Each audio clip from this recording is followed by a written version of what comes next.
सभी को नमस्कार। आज की जो हमारी वीडियो है 11th क्लास के बच्चों के लिए है। उनकी जो सेकंड बुक है माइक्रो इकोनॉमिक्स, पहली जो वीडियो थी उसमें जो हमने स्टैटिस्टिक्स के बारे में बात की थी, उसके इंपॉर्टेंट क्वेश्चंस के बारे में बात की थी रिवीजन के तौर पे। आज जो हम बात करने वाले हैं वो है माइक्रो इकोनॉमिक्स के बारे में बात करने वाले हैं। कोशिश करेंगे इसमें इंग्लिश कंटेंट को भी लेने की। आज शॉर्ट नोट्स के तौर पे है, पूरा सेंटेंस नहीं है, तो सभी बच्चे इसको ध्यान से समझे और देखें कि इसका आंसर क्या हो सकता है। सबसे पहला क्वेश्चन जो आता है वो आता है माइक्रो इकोनॉमिक्स क्या है। It is A study of individual. कहने का तात्पर्य क्या है कि इसमें जो बात की जाएगी माइक्रो इकोनॉमिक्स में, वो व्यक्तिगत आर्थिक इकाइयों का अध्ययन किया जाएगा। यानी कि एक व्यक्ति की जो मांग होगी वो व्यष्टि अर्थशास्त्र के अंतर्गत आएगी। फॉर एग्जाम्पल के तौर पे ये सर्किल है, अगर इसकी बात की जाएगी तो ये माइक्रो का हिस्सा है, व्यष्टि का हिस्सा है। मतलब व्यष्टि में हम एक व्यक्ति की बात की जाती है, उसकी डिमांड की बात की जाती है। पेपर में क्वेश्चन पूछ लेता है difference between micro and macro economics. व्यष्टि और समष्टि अर्थशास्त्र में क्या अंतर है। अगर हम माइक्रो की बात करें तो स्टडी ऑफ माइक्रो यानी कि छोटे रूप का अध्ययन, इंडिविजुअल यूनिट्स का अध्ययन स्टडी इसमें करते हैं। फॉर एग्जाम्पल के तौर पे अ पर्सन डिमांड, यानी कि एक व्यक्ति की जो डिमांड होती है वो इसके अंतर्गत आती है। फिर बात करते हैं मैक्रो इकोनॉमी की। मैक्रो इकोनॉमी में आपको पता ही है जो इंटायर इकोनॉमी होती है उसका स्टडी किया जाता है। अगर पूरी इंटायर इकोनॉमी की जो डिमांड होगी वो इसके अंतर्गत आएगी, यानी कि संपूर्ण अर्थव्यवस्था का अध्ययन इसमें किया जाता है। थर्ड क्वेश्चन है पॉजिटिव इकोनॉमी या वास्तविक अर्थशास्त्र। पॉजिटिव इकोनॉमिक्स क्या होती है। Actually it's deal with past present and futures. Suppose that आपको कोई सेंटेंस दे दिया गया है कि भारत में जो गरीबी थी वो 25% थी, उसके बाद जो है वो 20% हो गई है, और भविष्य में जो है वो 15% हो जाएगी। यानी कि इसमें तीनों चीजें आ गई, पास्ट प्रेजेंट फ्यूचर, यानी कि वर्तमान भूतकाल भी आ गया, वर्तमान काल भी आ गया, भविष्य काल भी आ गया। तो इसको हम पॉजिटिव इकोनॉमिक्स कहते हैं। यानी कि जो प्रेजेंट पास्ट फ्यूचर की बात करें वो पॉजिटिव इकोनॉमिक्स कहलाता है। थर्ड बात करते हैं fourth normative economic. Normative economics यानी कि आदर्शात्मक अर्थशास्त्र। It is a related to what ought to be, यानी कि क्या होना चाहिए। It is a related to ideas, यानी कि ये आइडियाज देता है कि ऐसा होना चाहिए वैसा होना चाहिए। अर्थात क्या होना चाहिए किससे समझते हैं, एक एग्जाम्पल के तौर पर समझते हैं। कुछ लोगों का मानना यह है कि मनरेगा यानी कि नरेगा को बंद कर देना चाहिए। जो फेवर वाले हैं वो ये कहते हैं कि इससे टैक्स पेयर का जो पैसा है वो बर्बाद होना बंद हो जाएगा। और डिसफेवर वाले वो ये कहते हैं नहीं, मनरेगा बहुत जरूरी है क्योंकि इससे ग्रामीण क्षेत्रों में रोजगार मिल रहा है। तो क्या होने चाहिए के संबंध में जो है ये अलग अलग विचार होते हैं, और उन्हीं विचारों को हम नॉर्मेटिव इकोनॉमिक्स कहते हैं। जैसे दो विचार हैं कि दिल्ली में फ्री इलेक्ट्रिसिटी मिलनी चाहिए या नहीं मिलनी चाहिए। जो पक्ष में है या विपक्ष में है वो नॉर्मेटिव इकोनॉमिक्स की बात करते हैं, जबकि पॉजिटिव इकोनॉमिक्स एक सेंटेंस की बात करती है। वहीं नॉर्मेटिव इकोनॉमिक्स जो है विचार की बात करती है, आइडियाज की बात करती है। अब क्वेश्चन नंबर 5 पे चलते हैं, इकोनॉमिक प्रॉब्लम। आर्थिक समस्या क्या है। पेपर में क्वेश्चन आया था what is economic problem and why it's arise. Basically the problem of choice. ये जो क्या होती है, हमें चॉइस की प्रॉब्लम होती है। आपको पता ही है कि आपको हर बात पे क्या करना पड़ता है, चयन करना पड़ता है, छांटना पड़ता है। अब आपको पता होना चाहिए कि ये जो इकोनॉमिक प्रॉब्लम क्यों राइज होती है। सबसे पहले अनलिमिटेड डिजायर, यानी कि हमारी जो इच्छाएं हैं वो असीमित है। एक इच्छा पूरी नहीं होती कि दूसरी शुरू हो जाती है, ये इसकी वजह से हमें इकोनॉमिक प्रॉब्लम आती है। दूसरा लिमिटेड रिसोर्सेस, हमारे पास जो रिसोर्सेस है वो कहीं ना कहीं लिमिटेड है, सीमित संसाधन है। चाहे भूमि हो, श्रम हो, पूंजी हो, उद्यम हो, यानी कि लैंड, लेबर, कैपिटल करेंगे। सेकंड पॉइंट की लिमिटेड रिसोर्सेज की, यानी कि सीमित संसाधनों की। आपको पता है हमारे पास जो संसाधन है वो सीमित मात्रा में है, चाहे भूमि, श्रम, पूंजी, उद्यम हो गया, लैंड, लेबर, कैपिटल, एंटरप्रेन्योर, ये सब जो है हमारे पास क्या है, सीमित मात्रा में है। इसकी वजह से हमारे को इकोनॉमिक प्रॉब्लम जो है अराइज होती है। नंबर थर्ड है अल्टरनेटिव यूजेस ऑफ रिसोर्सेस, यानी कि संसाधनों के वैकल्पिक उपयोग। अल्टरनेटिव यूजेस क्या होते हैं। सपोज दैट कि आपके पास मिल्क है, मिल्क से आप क्या क्या करोगे, चाय बना लोगे, खोया बना लोगे, पनीर बनाओगे। कहने का मतलब क्या है कि आपके पास बहुत सारे ऑप्शन है और मिल्क का डिस्ट्रीब्यूशन इन सबके बीच में करना है। तो इसकी वजह से हमारी इकोनॉमिक प्रॉब्लम अराइज होती है, क्योंकि ये अल्टरनेटिव यूज है। अगर एक ही यूज होता तो कोई प्रॉब्लम नहीं आती। 4 नंबर का आता है, इसको अच्छे से कर लेना बेटा। Question number 6, central problems of economics, यानी कि अर्थव्यवस्था की केंद्रीय समस्याएं क्या है। इन 3 केंद्रीय समस्याओं में से जो है एक कहीं ना कहीं पेपर में आ जाती है। हम एक एक करके ऊपर बात करते हैं। सबसे पहली जो समस्या है वो है व्हाट टू प्रोड्यूस, यानी कि क्या उत्पादन करें। Basically production of consumer goods और कैपिटल गुड्स। जो प्रोड्यूसर है उसको दो भाग में बांटना पड़ता है कि वो कंज्यूमर गुड्स का प्रोडक्शन करे या फिर कैपिटल गुड्स का, यानी कि उपभोक्ता वस्तु यानी कि पूंजीगत वस्तु। अब अगर हम कंज्यूमर गुड्स का करें तो काम नहीं चलेगा, कैपिटल गुड्स का भी करना पड़ेगा। और यदि हम कैपिटल गुड्स का करते रहे तो कंज्यूमर की डिमांड पूरी नहीं होगी। तो जो प्रोड्यूसर है उसको ये देखना पड़ता है कि वो कौन सी वस्तु का उत्पादन करे, कंज्यूमर गुड्स का करे या फिर कैपिटल गुड्स का करे। Number second, how to produce, कैसे उत्पादन किया जाए। It is related to technology of production, यानी कि ये उत्पादन की तकनीक से संबंधित है। अब उत्पादन की दो तकनीक होती है, टेक्नोलॉजी होती है। नंबर 1 लेबर इंटेंसिव टेक्निक और number 2 capital intensive technique. Labour intensive technique यानी कि श्रम प्रधान तकनीक का तात्पर्य होता है कि इसमें श्रम का प्रयोग ज्यादा होता है। जितनी भी डेवलपिंग कंट्रीज हैं वहां पे लेबर ज्यादा होती है, आपको पता ही है, तो वो लेबर इंटेंसिव टेक्निक का प्रयोग करते हैं। वही दूसरी जो टेक्निक होती है वो कैपिटल इंटेंसिव टेक्निक होती है, वो होती है पूंजी प्रधान तकनीक, यानी कि जहां पे पूंजी का प्रयोग ज्यादा होता है, लेबर का प्रयोग कम होता है। तो प्रोड्यूसर को ये देखना होता है कि वो लेबर इंटेंसिव टेक्निक का प्रयोग करे या कैपिटल इंटेंसिव टेक्निक का प्रयोग करे। अगर लेबर इंटेंसिव टेक्निक का प्रयोग करता है तो एम्प्लॉयमेंट तो मिल जाएगा, परंतु हो सकता है प्रोडक्शन धीमा हो। फिर वहीं वो कैपिटल इंटेंसिव टेक्निक का प्रयोग करे तो आपको उसको ये देखना पड़ेगा कि प्रोडक्शन भी करना है और एम्प्लॉयमेंट को भी देखना है। तो प्रोड्यूसर के सामने ये प्रॉब्लम आती है कि वो किस टेक्निक से प्रोडक्शन करे, लेबर इंटेंसिव टेक्निक या फिर कैपिटल इंटेंसिव टेक्निक। थर्ड होता है फॉर whom टू प्रोड्यूस, यानी कि किसके लिए उत्पादन करें। इंडिविजुअल के लिए प्रोडक्शन करें या सोशल डिस्ट्रीब्यूशन के लिए प्रोडक्शन करें, रिच के लिए करें या पुअर के लिए करें, व्यक्ति के लिए करें, समाज के लिए, अमीरों के लिए करें या फिर गरीबों के लिए। कहने का तात्पर्य क्या है कि अगर वो अमीरों के लिए प्रोडक्शन कर रहा है सपोज दैट, तो गरीब लोग तो उसको खरीद नहीं पाएंगे। अगर ये गरीब लोगों के लिए प्रोडक्शन करता है तो अमीर लोग नहीं खरीद पाएंगे। तो जो प्रोड्यूसर होता है उसको ये देखना पड़ता है कि प्रोडक्शन वो किसके लिए करे, और उसको दोनों का बैलेंस बनाने के रखने के लिए ऐसी समस्या उत्पन्न होती है। 7 question, economics, economy and it's type, अर्थव्यवस्था और इसके प्रकार। अब बात करते हैं इकोनॉमी क्या है। Economy is the way people get employment, यानी कि अर्थव्यवस्था वह रीति है जिससे लोगों को क्या मिलता है, रोजगार प्राप्त होता है। हम सभी किसी न किसी इकोनॉमी में काम करते हैं, किसी न किसी अर्थव्यवस्था में काम करते हैं। सेक्टर्स भी आपने सुने होंगे, 3 सेक्टर होते हैं, प्राइमरी सेक्टर, सेकेंडरी सेक्टर और टेरिटरी सेक्टर।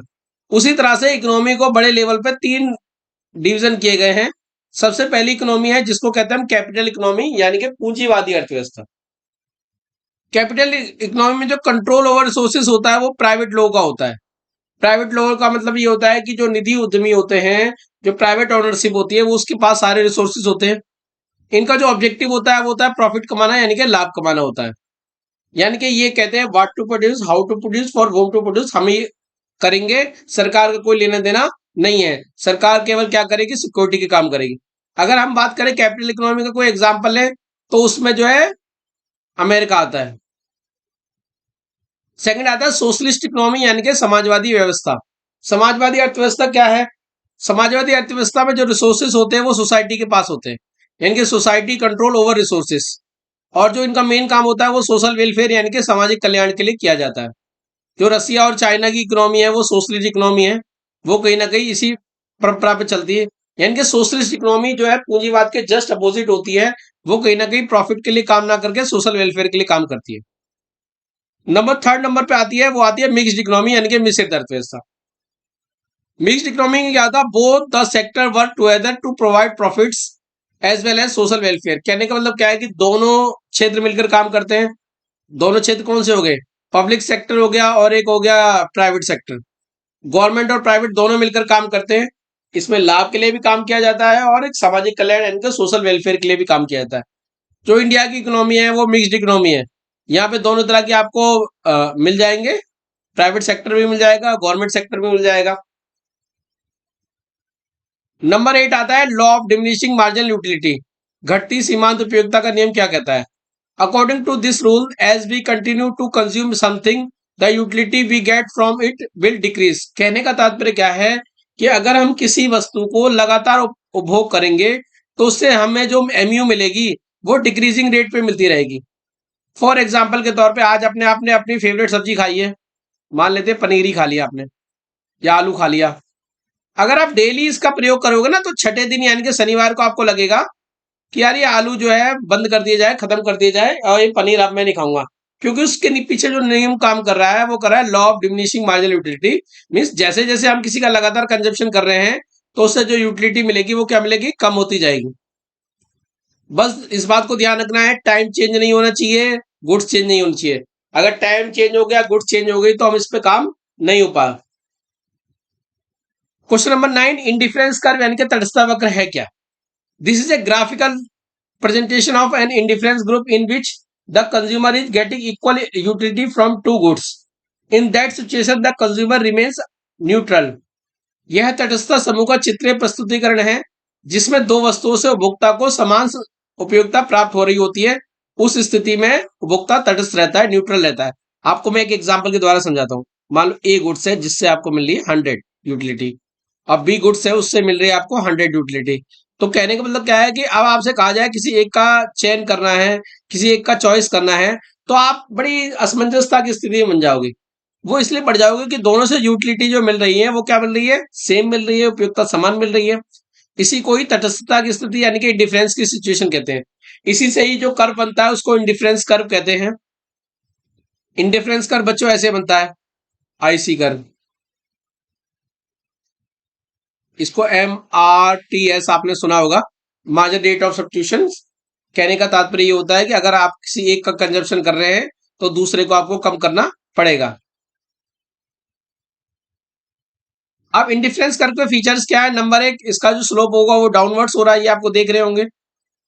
दूसरा क्या है, मूल बिंदु की ओर उन्नतोत्तर there is elevation towards the origin points, यानी कि ये इधर की तरफ आता जा रहा है, इसका जो ओरिजिन पॉइंट है उसकी तरफ आ रहा है। The higher indifference curve more satisfaction, यानी कि जितना ऊंचा तटस्थता वक्र होगा, इंडिफरेंस कर्व होगा, वो ज्यादा सेटिस्फेक्शन दे रहा है। आपको 3 इंडिफरेंस कर्व मैंने बना के दिखा दिया, IC1, IC2 और IC3। IC1 से संतुष्टि ज्यादा देगा IC2 और IC2 से ज्यादा देगा IC3। They do not touch any axis, ना ये XY को, एक्स अक्ष को छुएंगे, ना ही ये Y अक्ष को छुएंगे।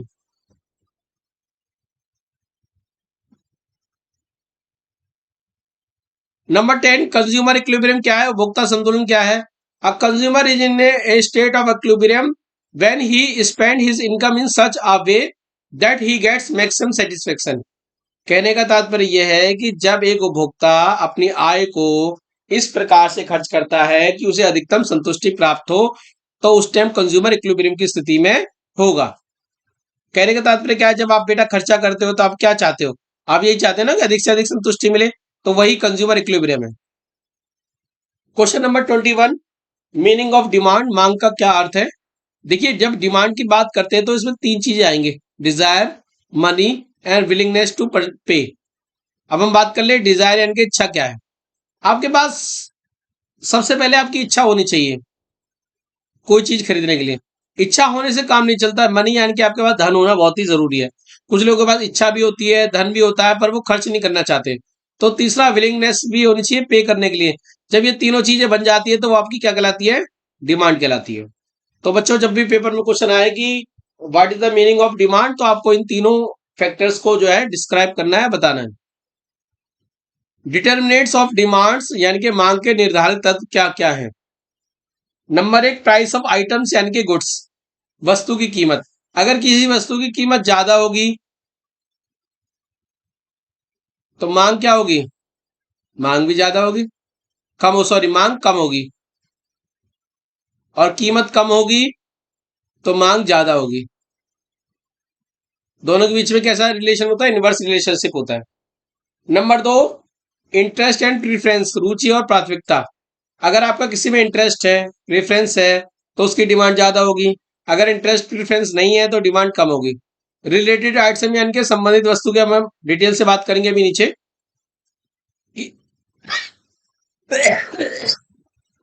Future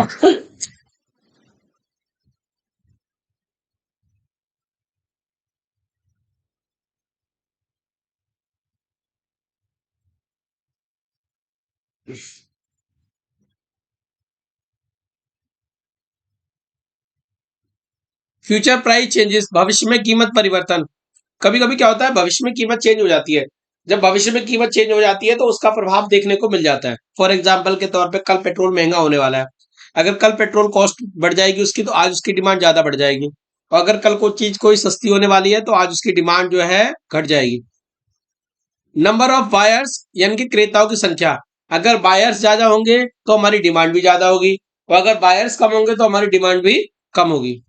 distribution of income. Distribution of income का मतलब होता है, अगर इक्वल डिस्ट्रीब्यूशन है तो डिमांड ज्यादा होगी।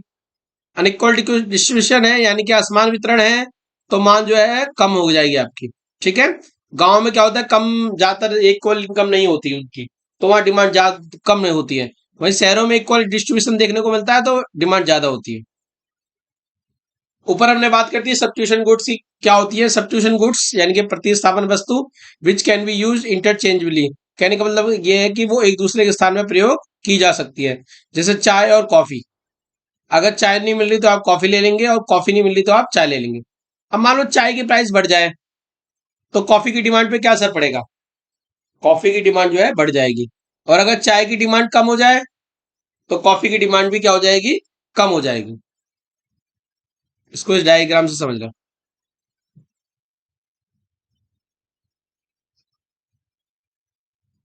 अब मान लो आपकी ये टी है, ये आपकी कॉफी है।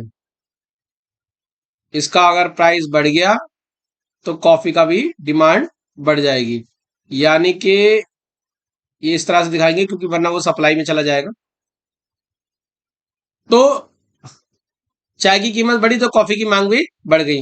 वहीं हम कॉम्प्लीमेंट्री गुड्स की बात करें तो who together fulfil are demand, जो कि पूरा वस्तु वो होती है जो मिलकर एक मांग को पूरा करती है। जैसे पेट्रोल और कार, एक की कीमत बढ़ेगी तो दूसरे की मांग घट जाएगी, एक की कीमत घटेगी तो दूसरे की मांग बढ़ जाएगी। आपको यहां समझ आ जाएगा। मान लो सपोज करो ये यहाँ पे पेट्रोल है, उसकी प्राइस हो गई, और क्वांटिटी हो गई कार की। अब पेट्रोल सस्ता हो गया तो कार की डिमांड क्या होगी, बढ़ जाएगी। और अगर पेट्रोल महंगा हो गया तो ओब्वियसली की कार की डिमांड जो है कम हो जाएगी। तो ये जो इनको तीनों से मिला दोगे तो ये इनका डिमांड कर्व बन जाएगा। तो ये सब्स्टिट्यूट गुड्स और कॉम्प्लीमेंट्री गुड्स में अंतर आ जाता है, डिफरेंस आ जाता है। लॉ ऑफ डिमांड यानी कि मांग का नियम क्या कहता है, other thing remain constant being equal when the price of a goods is high the demand is low, when the price of falls the demand is high. कहने का तात्पर्य क्या है कि अन्य बातें समान रहने पर जब किसी वस्तु की कीमत अधिक होती है तो मांग कम हो जाती है, कीमत के घटने पर मांग ज्यादा हो जाती है। थोड़ा शॉर्ट नोट्स की वजह से हो सकता है कि लैंग्वेज आपको अलग लगे, लिखने की लैंग्वेज हो सकता है ना हो, पर आपको इतना समझना है कि पहली बात तो अदर थिंग रिमेन कांस्टेंट है, दूसरी बात यह है व्हेन प्राइस राइस डिमांड क्या होगी, डिक्रीज हो जाएगी। अभी आपको यहां बना के दिखाते हैं। ये लॉ ऑफ डिमांड आपको यहां दिख जाएगा। पहले इनिशियल में प्राइस ये था, क्यों ये था। अब प्राइस मान लो इंक्रीज हो गया तो डिमांड डिक्रीज हो जाएगी, और अगर प्राइस डिक्रीज हो गया तो डिमांड इंक्रीज हो जाएगी। अगर आप इनमें देखेंगे तो इनमें आपका जो रिलेशन है वो कौन सा हो गया, वो हो गया इनवर्स रिलेशनशिप, यानी कि नकारात्मक। अगर कीमत बढ़ रही है तो मांग घट रही है, और कीमत घट रही है तो मांग बढ़ रही है। 16 की बात करेंगे, एक्सेप्शंस की बात करेंगे, अपवादों की बात करेंगे। हर जगह मांग का नियम काम नहीं करता। मांग का नियम क्या कहता है, लॉ ऑफ डिमांड कहता है कि कीमत अगर बढ़ गई है तो मांग घट जाएगी, और कीमत घट गई है तो मांग बढ़ जाएगी। पर कुछ कुछ गुड्स ऐसी होती है जहां पे ऐसा नहीं होता। सबसे पहले बात करेंगे प्रेस्टिजियस गुड्स यानी कि प्रतिष्ठा वाली वस्तु। बेटा अगर आपसे कहें कि मोबाइल फोन खरीदना है, सस्ते वाला खरीदोगे या महंगे वाला खरीदोगे। अगर हम कहें कार खरीद सस्ती वाली खरीदनी है महंगी वाली खरीदनी है, तो आप देखोगे मोबाइल भी आप महंगा वाला खरीदोगे और कार भी आप महंगी वाली खरीदोगे। क्यों, क्योंकि आप वो प्रेस्टिजियस गुड्स है यानी कि प्रतिष्ठा वाली गुड्स है, वहां पे मांग का नियम काम नहीं करता, लॉ ऑफ डिमांड काम नहीं करता। सेकंड गिफिन गुड्स क्या होती है, गिफिन गुड्स सेकंड लेवल की गुड्स होती है। उनकी अगर प्राइस हाई होगा तो लोग उसको ज्यादा खरीदेंगे और लो होगा तो कम खरीदेंगे। थर्ड होता है इग्नोरेंस।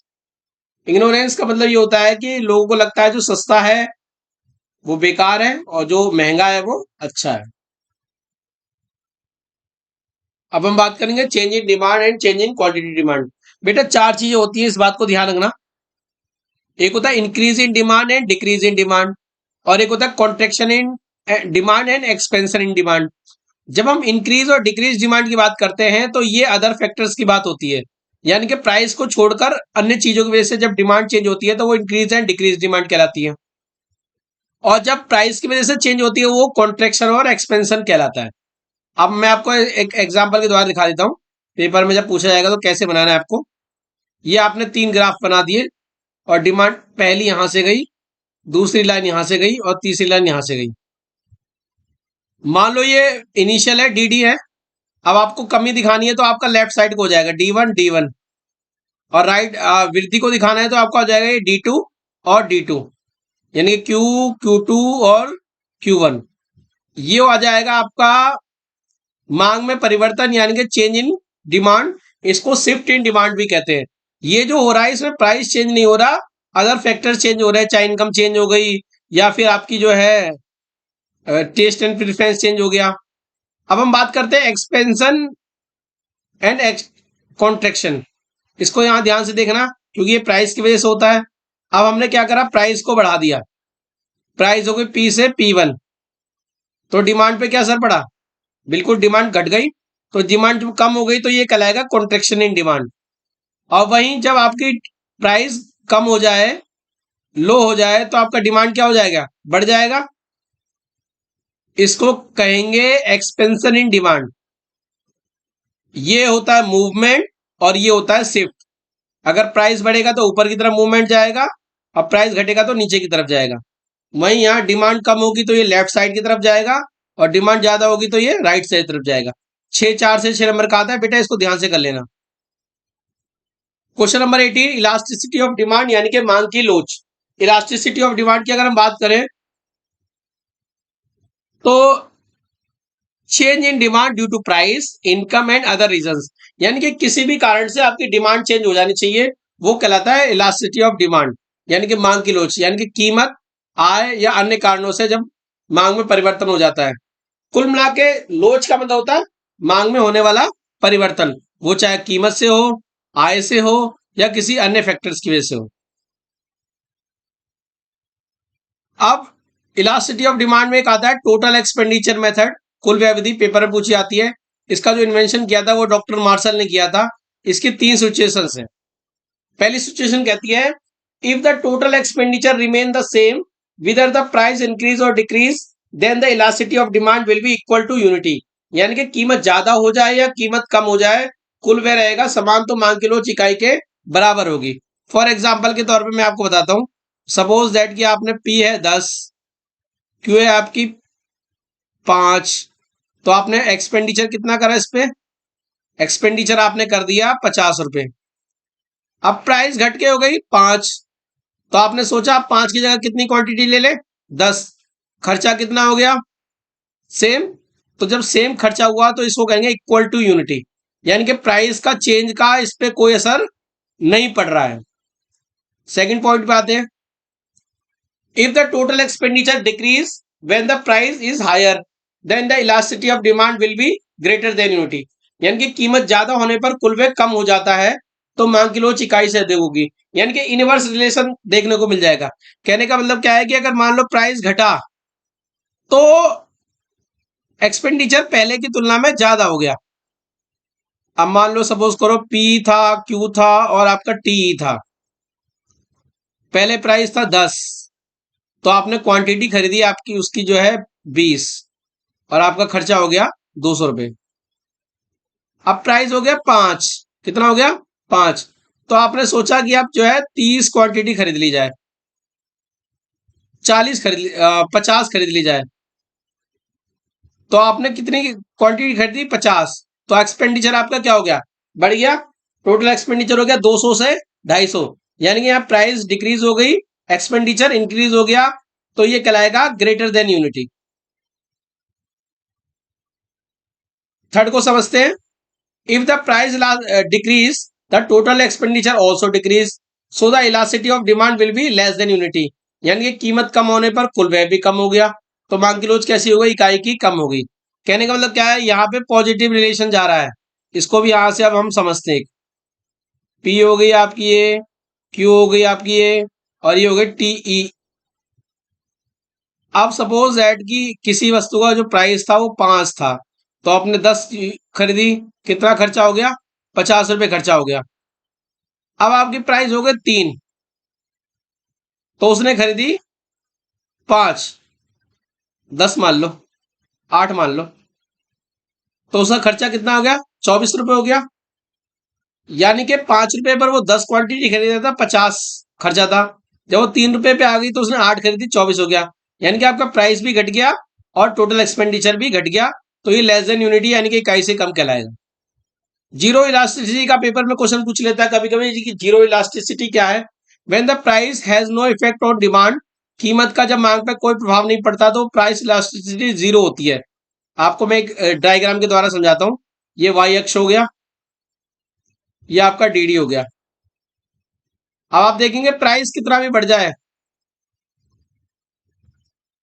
ये प्राइस इससे बढ़ के ये होगा P1 P2, आपकी डिमांड जो है उतनी की उतनी रहेगी। यानी कि प्राइस पे कोई इफेक्ट नहीं पड़ रहा, ना कम हो रही ना ज्यादा हो रही, क्योंकि पानी हो गया, दवाई हो गई, उस पे क्या होता है, आपको खर्चा करना ही करना है, तो इनकी इलास्टिसिटी होगी वो जीरो होगी। पेपर में पूछ लेता कि नमक की जो है किस प्रकार की इलास्टिसिटी, तो आप बताओगे जीरो होगी। क्यों होगी, इनइलास्टिक होगी। क्यों, कारण उसका यही है कि वाटर को नमक को आपको किसी भी कीमत पे खरीदना पड़ेगा। आई होप दैट आप समझ गए होंगे। Question number 21, factor affecting price elasticity of demand, यानी कि मांग की लोच को प्रभावित करने वाले कारक। नंबर 1 होता है नेचर ऑफ गुड्स।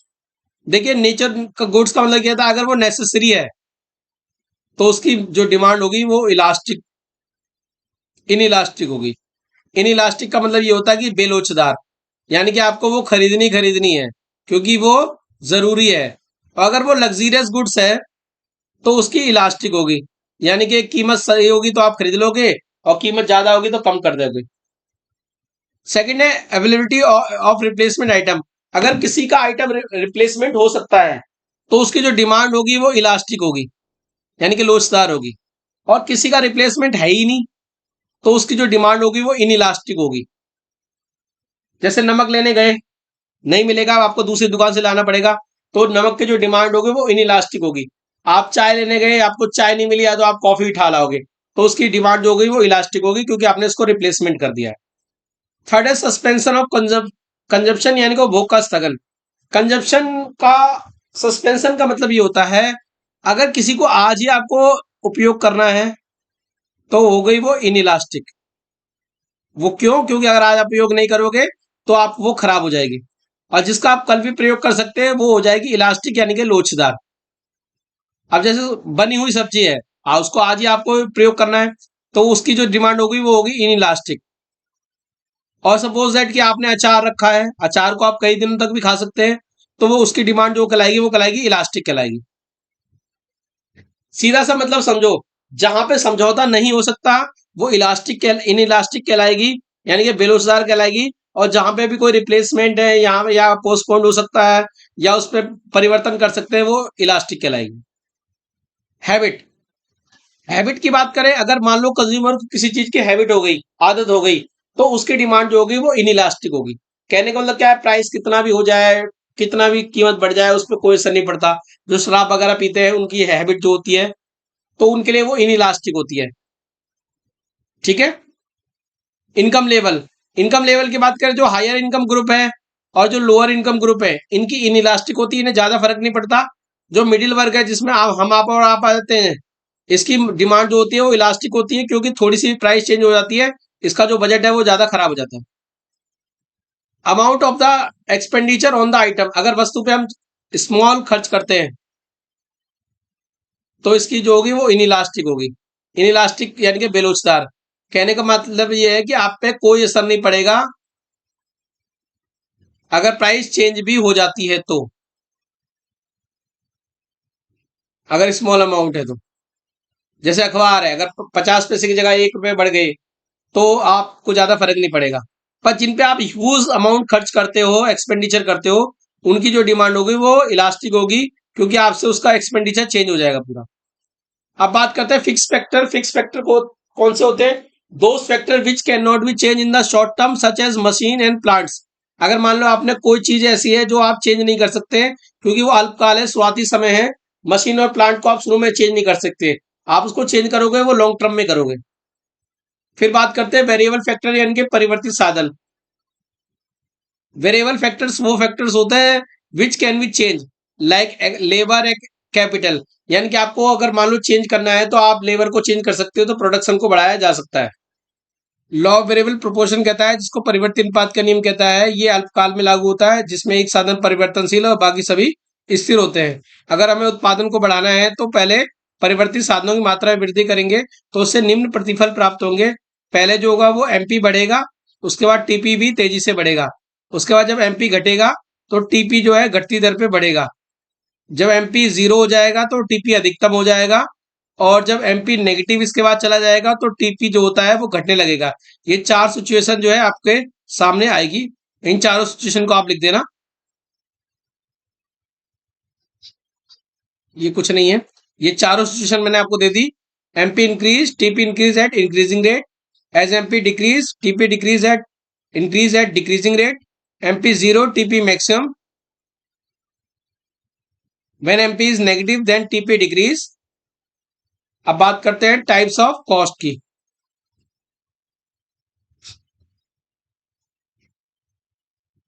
सबसे पहले बात करेंगे हम कुल लागत क्या होती है। ये टीसी जो होता है वो टीएफसी और टीबीसी का जोड़ होता है। एएससी क्या होती है? एवरेज कॉस्ट कहलाती है। टीसी को क्वांटिटी से इंटू कर दे, डिवाइड कर देंगे। AC equal to TC upon Q. MC equal to होता है मार्जिनल कॉस्ट का मतलब होता है एक एक्स्ट्रा यूनिट का प्रोडक्शन करने से जो एक्स्ट्रा कॉस्ट आएगी। MC equal to TC n minus 1। स्पष्ट लागत और निहित लागत पेपर में पूछ लेता है। बेटा स्पष्ट लागत वो लागतें होती है जिनको कि आपको भुगतान करना होता है, जैसे किराए पे दुकान। निहित लागत वो होती है जिनका आपको भुगतान नहीं करना पड़ता है, जैसे कि आपने अपने दुकान पे जो है अपने घर के मेंबर को रख लिया हो। स्थिर लागत वो होती है जो प्रोडक्शन कितना भी बढ़े या घटे, लागत स्थिर की स्थिर रहती है, जैसे मकान का किराया, ये स्थिर लागत है। वेरिएबल और वेरिएबल कॉस्ट की बात करें तो चाहे प्रोडक्शन कॉस्ट हो गई, रॉ मटेरियल कॉस्ट हो गई, या लेबर का हो गया, ये टीबीसी कहलाती है। प्रोडक्शन होगा तो कॉस्ट बढ़ेगी, प्रोडक्शन नहीं होगा तो कॉस्ट नहीं बढ़ेगी, मतलब कम हो जाएगी। प्रोडक्शन कॉस्ट का मतलब क्या होता है कि अगर हम उत्पादन करने के लिए जो भी खर्चा करते हैं वो प्रोडक्शन कॉस्ट कहलाती है। एडवर्टाइजिंग कॉस्ट कौन सी होती है? जब हम प्रोडक्शन करते हैं उसके बाद उसको सेल करने के लिए जो कॉस्ट की जाती है उसको हम सेलिंग कॉस्ट कहते हैं, जिसको विज्ञापन लागत भी कहा जाता है।